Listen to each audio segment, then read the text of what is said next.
Primero que nada, felices 19 años, iglesia. Feliz aniversario. Hace algunas semanas atrás les hablaba acerca de el profeta Zacarías, Ageo, también Malaquías, profetas contemporáneos que dirigieron más o menos el mismo mensaje en el mismo tiempo en el que estaba, en el mismo contexto social, político que estaba atravesando el pueblo de Israel en aquel entonces, y hoy un poco quería explayarme más sobre lo que habló el profeta Zacarías, que dirigió su mensaje al pueblo de Israel post-cautiverio. El profeta Zacarías se dedicó a predicar un mensaje de esperanza al pueblo de Israel, a empezar de nuevo, porque el pueblo de Israel había sido destruido por los babilonios, habían sido arrasados, habían asesinado a sus hijos, habían destruido las ciudades de Israel, habían llevadose cautivos al pueblo de Dios, a los judíos, a Babilonia. Y ahora el pueblo de Israel había recibido el decreto del rey Ciro de volver a sus tierras, pero el pueblo de Israel estaba desahuciado, estaba desesperanzado. Entonces el profeta Zacarías tiene que instarlos a empezar de nuevo. Todos los días empezamos de nuevo, la vida está llena de empezar de nuevo, todos los días. Con cada amanecer volvemos a empezar día tras día, su misericordia se renueva cada mañana, dice su palabra. Todos los días volvemos a empezar. Y en las distintas áreas de la vida hay distintas temporadas en las que volvemos a empezar. Hay distintas áreas en las que nos toca volver a empezar. Hay distintas temporadas, como dije, que nos toca volver a empezar, ya sea en lo laboral, empezar de nuevo en un nuevo trabajo, un nuevo emprendimiento, una nueva empresa, empezar de nuevo, no sé, en una nueva iglesia, empezar de nuevo una nueva relación, empezar de nuevo en el área que sea. Siempre nos toca volver a empezar en algún momento de la vida, en alguna temporada de la vida, y ya de por sí todos los días nos toca volver a empezar. Esto era lo que el profeta Zacarías estaba transmitiendo de parte de Dios a su pueblo. Todos los días nos toca volver a empezar.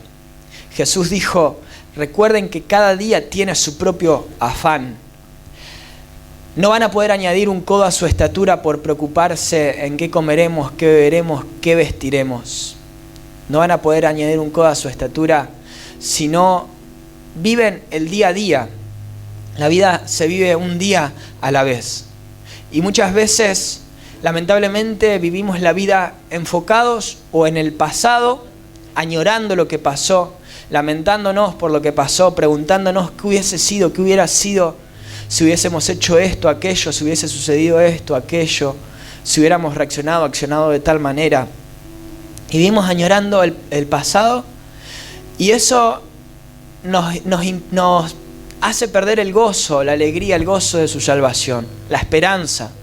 Perdemos toda esperanza, toda expectativa de lo que Dios va a hacer cuando vivimos añorando el pasado, como le sucedía al pueblo de Israel, porque el pueblo de Israel ahora se encontraba cautivo en Babilonia y se encontraban llorando por todo lo que habían perdido y por todo lo que había pasado.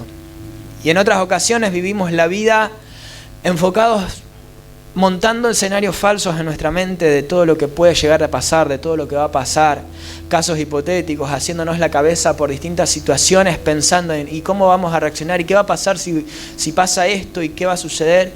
Y que con la economía, y que con el trabajo, y que con la familia, que con el hogar. Y vivimos pensando en lo que va a pasar.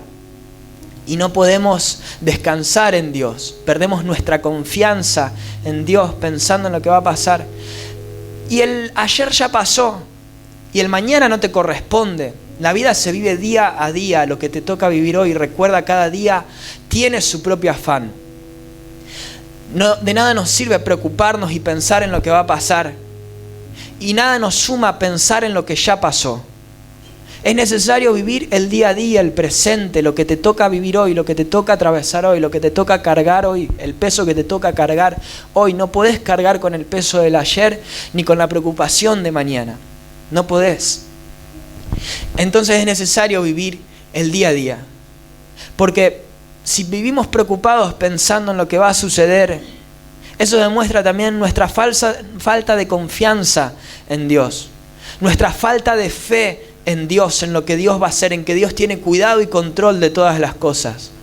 No podemos descansar en Él, no podemos, como decía hace un rato, no basta con 8 horas de sueño, porque estamos tan cargados, tan preocupados, tan afanados con lo que va a pasar, pensando en cómo va a desarrollarse tal situación, qué desenlace va a tener tal situación, que no podemos descansar. Nuestra mente está tan cargada, nuestra alma está tan cargada de preocupación, que no podemos descansar, y eso demuestra nuestra falta de confianza en Dios.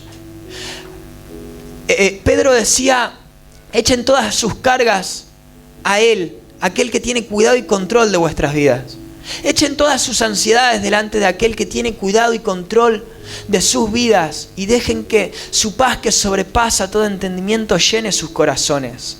Y a veces la paz de Dios no fluye porque queremos hacernos cargos de situaciones que todavía no ocurrieron, y montamos escenarios en nuestra cabeza de situaciones que es muy probable que no vayan a pasar. Y no podemos descansar en Dios porque tampoco podemos confiar en Él. No podemos creer en que Él tiene cuidado y control de todas las cosas. Y Jesús dijo, de nada les sirve preocuparse por qué comerán, qué beberán o qué vestirán. No van a añadir un codo a su estatura por preocuparse. Recuerden que cada día tiene su propio afán. Miren las aves del cielo, que no siembran ni ciegan, y aún el Padre las alimenta, dijo Jesús. Y Él hizo una comparación. Él puso el ejemplo. Se ve que en ese momento había una oferta, una promoción. ¿No se venden 2 pajaritos por 1? ¿No te hacen un 2 por 1 de pajaritos? Vos pagas 1 y te llevas 2. El segundo pajarito que te lo dan de regalo. El segundo pajarito no tiene valor. Y aún así el Padre no pierde cuidado de las aves, aunque no tengan valor para el hombre. Y Él las cuida y las alimenta. ¿No valéis ustedes mucho más que muchos pajaritos?, les dijo Jesús. ¿No valéis mucho más, oh manada pequeña? Isaías dijo, Él cuenta las estrellas como un ejército y a cada una la llama por su nombre. Hablé de esto hace unas semanas atrás. Él aún cuenta sus cabellos. Él no pierde cuidado ni control de nada. ¿No has oído que tu Dios es Jehová de los ejércitos? Es Dios eterno, no se duerme, no se adormece, no se fatiga con cansancio, y su entendimiento no hay quien lo alcance a comprender. Entonces, por chico que sea tu problema, aunque tu problema parezca insignificante para un Dios tan magnífico, que cuenta las estrellas y las llama por su nombre, quiero decirte que aún los cabellos de tu cabeza son contados en su presencia. Nada pasa desapercibido delante de la presencia de Dios. Tu vida no pasa desapercibida delante de la presencia de Dios. Él tiene cuidado y control de todas las cosas, aún de tus problemas más insignificantes hasta los problemas más grandes. Él tiene cuidado y control de todas las cosas. No es que porque tuviste una situación inesperada, una enfermedad, desempleo, crisis económica, peleas familiares, no es que Dios se dio vuelta y se distrajo y el diablo metió la cola. Dios tiene cuidado y control de todas las cosas. Dios tiene cuidado y control de todas las cosas. Él conoce aún tus pensamientos, y cada una de tus oraciones subieron en presencia de Dios, y aún tus lágrimas las tiene en una redoma, dice su palabra. Y si pudiéramos meditar en esto y ser conscientes de esto, sería tan fácil sobrellevar el día a día, descansando en su presencia, teniendo la seguridad que Él tiene cuidado y control de todas las cosas. De todas las cosas. Él no pierde cuidado de tu vida. Él no pierde cuidado de tu vida. Y es necesario que meditemos en esto para confiar en Él. Y yo sé que es difícil, porque una cosa es escucharlo en este momento, con este ambiente, con esta música de fondo, en un ámbito de fe, adentro de la iglesia, en un templo. Una cosa es escucharlo en este momento, y otra cosa es acordarte de estas palabras cuando te llega una carta documento, cuando te quedas sin trabajo, el trabajo no abunda, cuando el diagnóstico médico es irreversible, cuando te enfermas, cuando te sucede lo que sea que te suceda, en las adversidades, en las circunstancias de la vida. Es difícil recordar esta palabra. Es difícil recordar que Dios tiene cuidado y control de todas las cosas. Pero es en ese momento en donde más debemos aferrarnos a Él y descansar en Él y confiar en que nada escapa de su control. Nada escapa de su control. Y sí, las adversidades, las circunstancias, las enfermedades, las crisis económicas, las crisis familiares, nos hacen perder el gozo, nos hacen perder la alegría, impiden que creamos aquello que Dios tiene para nuestras vidas. El pueblo de Israel se encontraba desahuciado, deprimido, desesperanzado por lo que les estaba ocurriendo, por todo lo que habían perdido, por todo lo que les estaba pasando. No tenían esperanza, habían sido destruidos. Y muchas veces nos ocurren situaciones que nos dejan destruidos. Muchas veces nos encontramos en tal estado de destrucción que perdemos toda esperanza, perdemos toda expectativa, perdemos toda fe en lo que Dios va a hacer, porque nos encontramos ensimismados en la situación que estamos atravesando. Nos encontramos ensimismados en la adversidad, en la circunstancia. Y no estoy minimizando tu situación, tu problema, pero tu Dios es más grande que tu problema, que tu adversidad, que tu enfermedad, que tu crisis económica. Tu Dios es más grande. Y si podés creer y descansar en Él, que Él tiene cuidado y control de todas las cosas, ahí es donde renovás tus fuerzas como las del búfalo. Ahí los jóvenes flaquean y caen. Los muchachos se fatigan y se cansan. Pero, y a ver si lo pueden decir ustedes, se lo saben de memoria. Pero, a ver si lo podemos decir todos juntos. A la 1, a las 2, a las 3. Pero los que esperan en Jehová tendrán nuevas fuerzas como las águilas. Levantarán sus alas como las águilas. Correrán. Y no se cansarán. Caminarán y no se fatigarán. Los que esperan en Jehová. Los que esperan en Dios. Pero es necesario esperar en Dios. Y yo sé que el estado de destrucción en el que te encontrás hizo que pierdas toda esperanza, todo gozo, toda alegría, toda expectativa. No podés mirar más allá de lo que te está pasando. Pero es necesario que vuelvas a renovar tu esperanza, tu gozo, tu expectativa en lo que Dios va a hacer, en lo que Dios te prometió que va a hacer. Es necesario que vuelvas a recordar la palabra de Dios. Es necesario que vuelvas a recordar las promesas de Dios para volver a creer en lo que Él te dijo, que Él no es hombre para que mienta, ni hijo de hombre para que se arrepienta, que lo que Él dijo lo hará, que lo que Él habló lo ejecutará, que Él no es hombre para mentir, para arrepentirse. Él ha decretado bendición y esa bendición no puede ser revocada sobre tu vida. Porque no te dejaré hasta que haya hecho con tu vida lo que dije que iba a hacer, dice su palabra. Y es necesario volver a recordar esas promesas y esas palabras. Porque si nos encontramos en un estado de desesperanza, en donde no podemos ver más allá de nuestra situación actual y no podemos esperar en lo que Dios nos dijo que iba a hacer, y no podemos confiar ni creer en su palabra y en sus promesas, Dios no va a hacer la obra. Porque nuestra fe es el combustible que Dios necesita para mover su mano. Es necesario que volvamos a creer. Es necesario que volvamos a confiar. Es necesario que nos volvamos a mover en fe, creyendo en lo que Él va a hacer. Y quitar nuestra mirada de la adversidad, de la crisis, de la circunstancia. Vivir el día a día creyendo que Él tiene cuidado y control de todas las cosas, con la expectativa de que Él va a hacer cosas más grandes de las que imaginamos, entendemos o razonamos, como dice su palabra. Clama a mí, yo te responderé, te enseñaré cosas grandes y ocultas que tú no conoces, dice su palabra. Porque los que aman a Dios, todo les ayuda para bien. Y Él tiene cosas que ojo no vio, ni oído oyó, ni han subido en corazón de hombres, preparadas para los que le aman. Si podés creer que Él tiene cosas que no llegaste a imaginar para tu vida, Él puede hacer más de lo que podés llegar a imaginar, pedir o entender. Por eso atrévete a pedir cosas grandes. Hace un poco más de un año, yo conté esto un montón de veces, no voy a volver a entrar en detalles, ya sé que estoy contando siempre lo mismo, pero yo les conté ya, y esta parte no recuerdo haberla contado. Hace poco más de un año, el año pasado, yo había renunciado a mi trabajo sin tener ninguna otra oferta laboral. Y tenía cosas que pagar, y me animé a renunciar al trabajo así de la nada. Porque estaba cansado, porque sentía que el tiempo ahí ya se había terminado, porque no soportaba más estar ahí y decidí renunciar.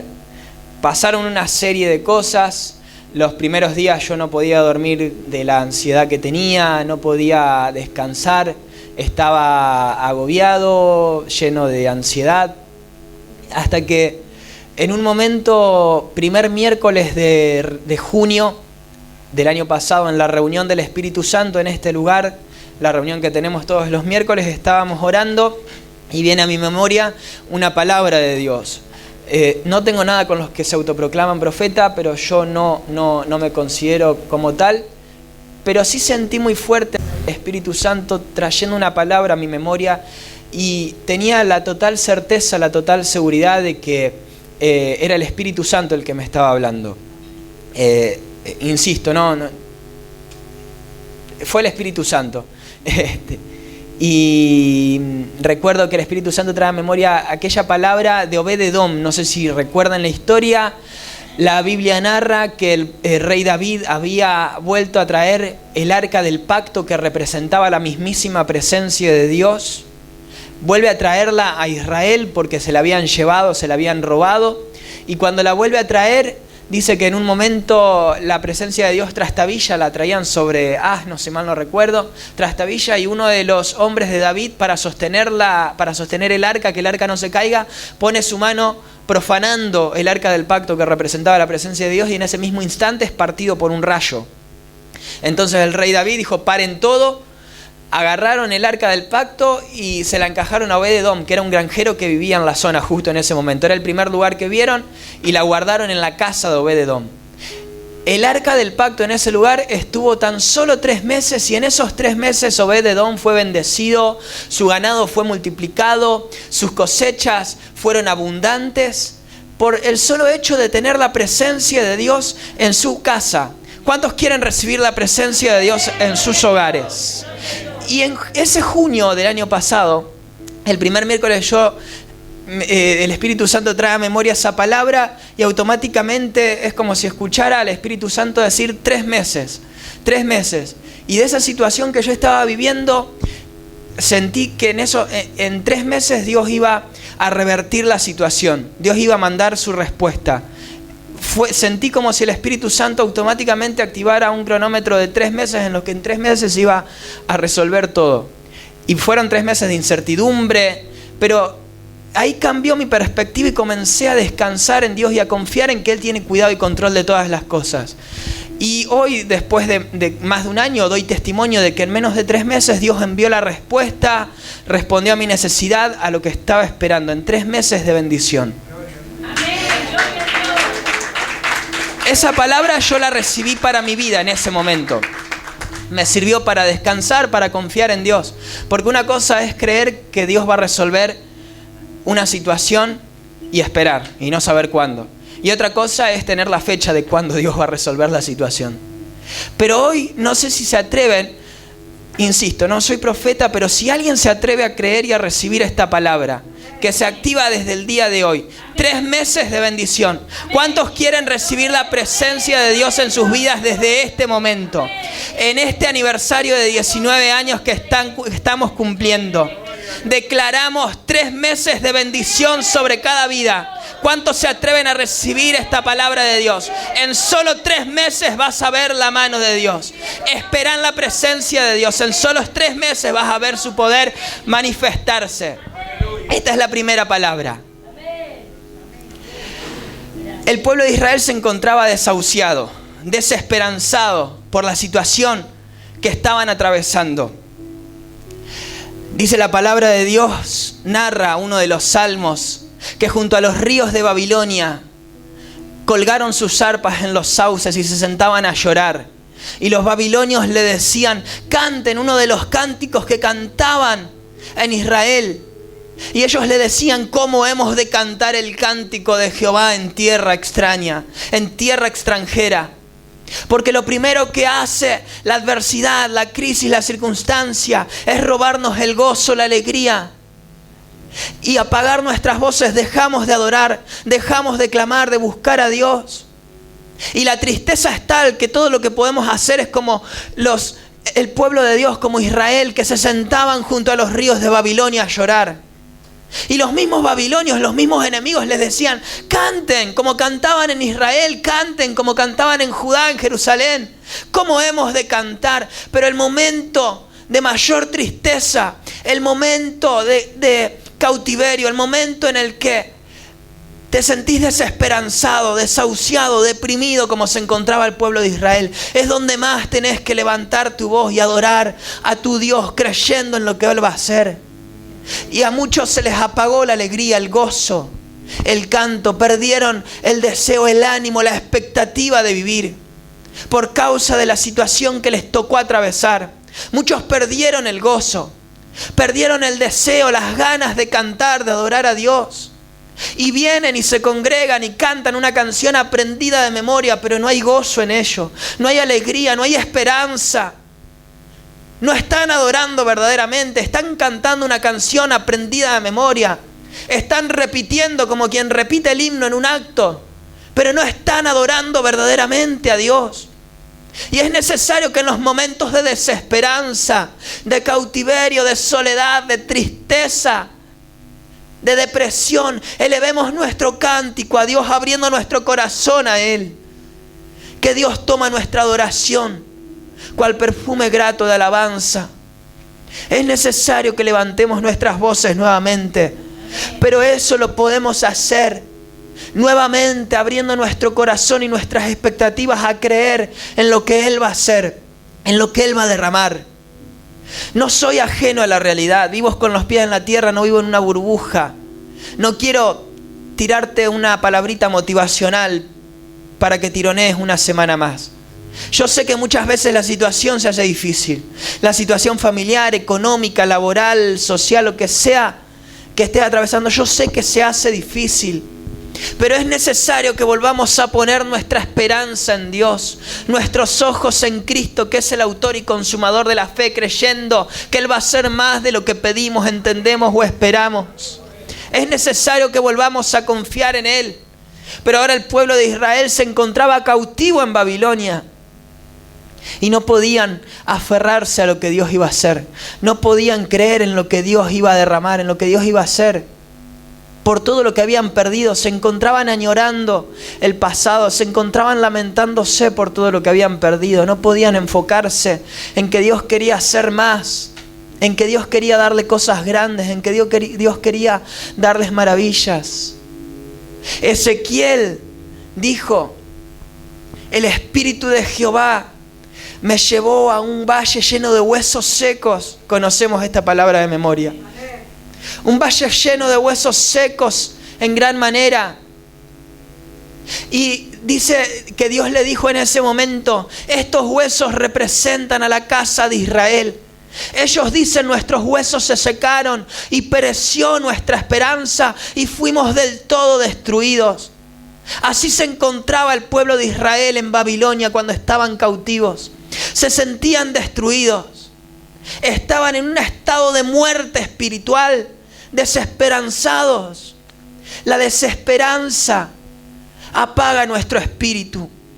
La desesperanza nos impide creer en lo que Dios va a hacer, esperar en lo que Dios va a hacer, confiar, alegrarnos en lo que Dios va a hacer, más allá de que todavía no lo haya hecho. Porque cuando vos tenés la seguridad de que Dios va a hacer algo, vos comenzás a alegrarte desde antes de que Dios lo haga. Si haces una compra por internet, ¿no te pones contento cuando ya compraste el pedido, aunque el pedido todavía no haya llegado? A mí me encanta recibir pedidos de Mercado Libre y que el cartero toque. Yo libero endorfinas cuando recibo paquetes, cuando recibo cajas con cosas que compré. Y no te pasa, si vos compraste algo por internet, sabés que ya es tuyo. aunque todavía no lo tengas, sabes que te va a llegar en un día, mañana, pasado, en 3 días o en una semana, sabes que ya te va a llegar. Y estás ansioso esperando.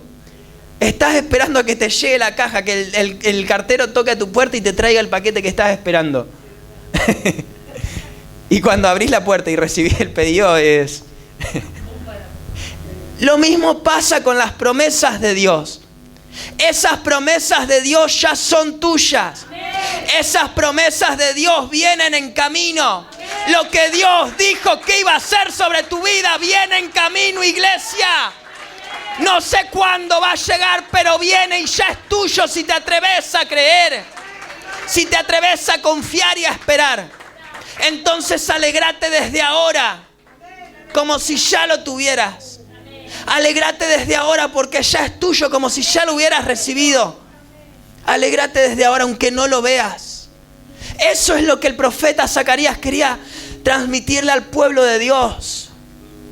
Porque ¿cuál era el problema? Bueno, entonces, para cerrar lo que dijo el profeta Ezequiel, estos huesos se secaron y pereció nuestra esperanza, dice Dios, que pensaba el pueblo de Israel. Eran como un valle lleno de huesos secos, muertos espiritualmente.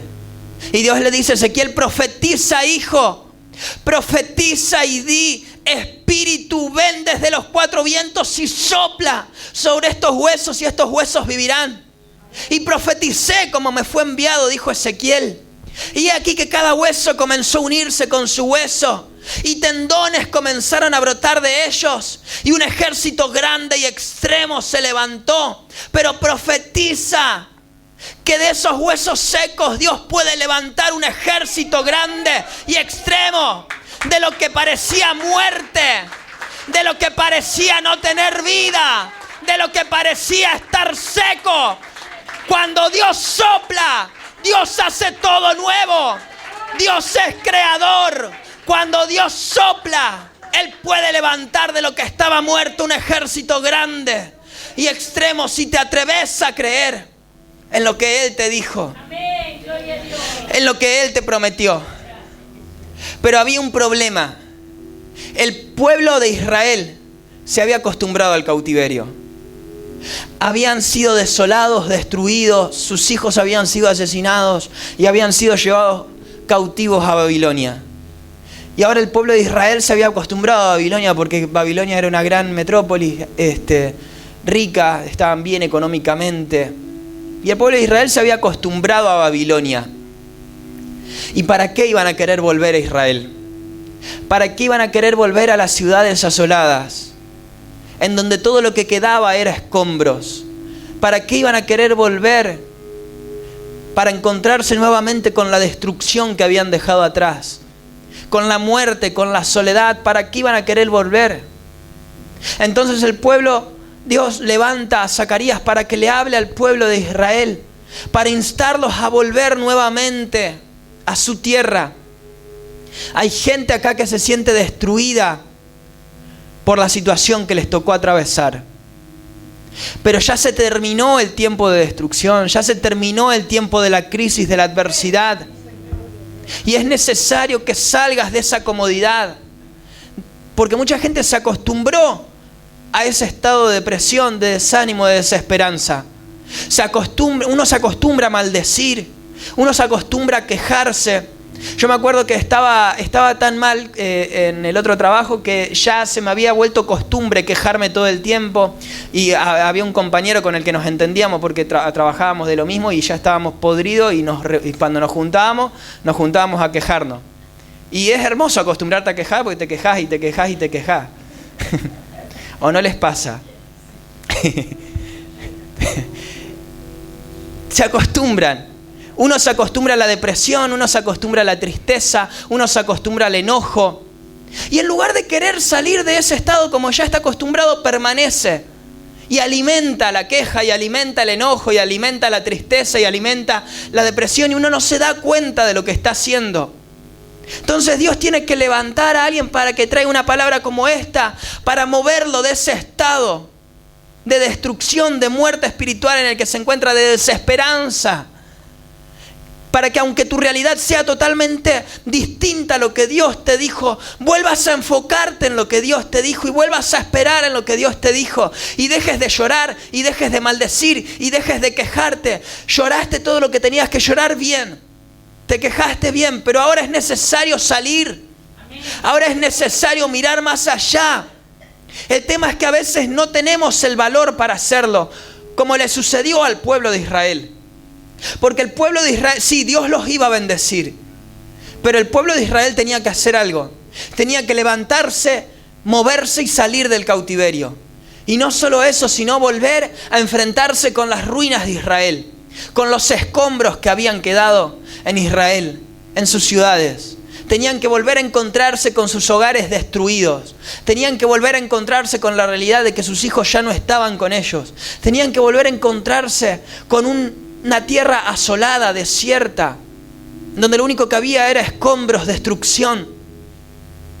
Y a veces se nos hace difícil, porque sí tenemos una palabra de Dios para nuestras vidas, pero para que Dios active aquello que nos dijo, para que Dios desate aquello que nos dijo, cumpla aquello que nos dijo, es necesario que nos levantemos en primer lugar, como dije. Salgamos de ese estado en el que nos encontramos, nos movamos. Pero muchas veces, muy probablemente nos suceda como el pueblo de Israel, en donde nos tenemos que encontrar con destrucción, con soledad. Muchas veces, muy probablemente, para sanar todo lo que pasó, tenemos que curar. Para sanar una herida es necesario curar, y a veces duele curar una herida, ¿o no?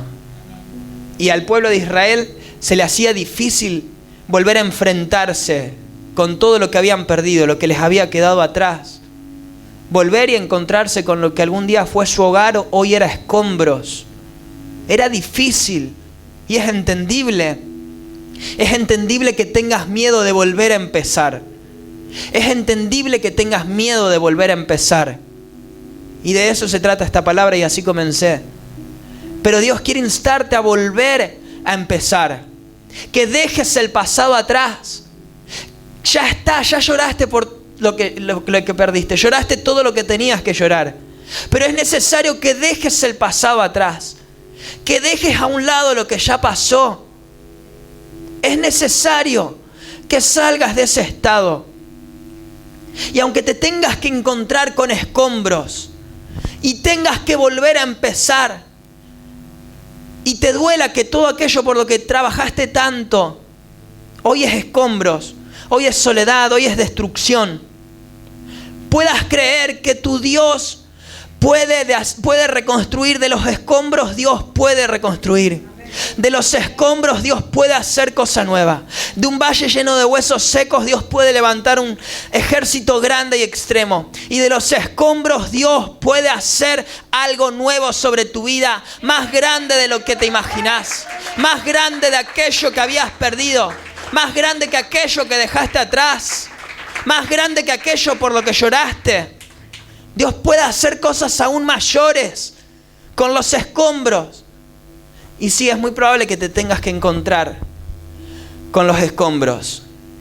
Y encontrarse con los escombros, con la destrucción, duele. No te digo que no. Pero si podés creer que Dios puede hacer cosas más grandes que todo lo que creíste haber perdido, de todo lo que fue destruido. Y cierro con esta palabra para estos 19 años que estamos cursando, que estamos cumpliendo. Y es una promesa de Dios que también me gustaría que nos aferremos, que creamos, que recibamos.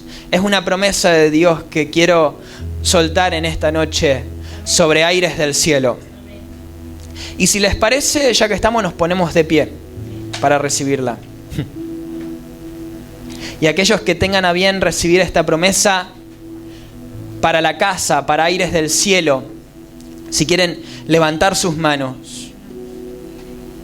Esta es la palabra que Dios le habló al pueblo de Israel por medio de Zacarías.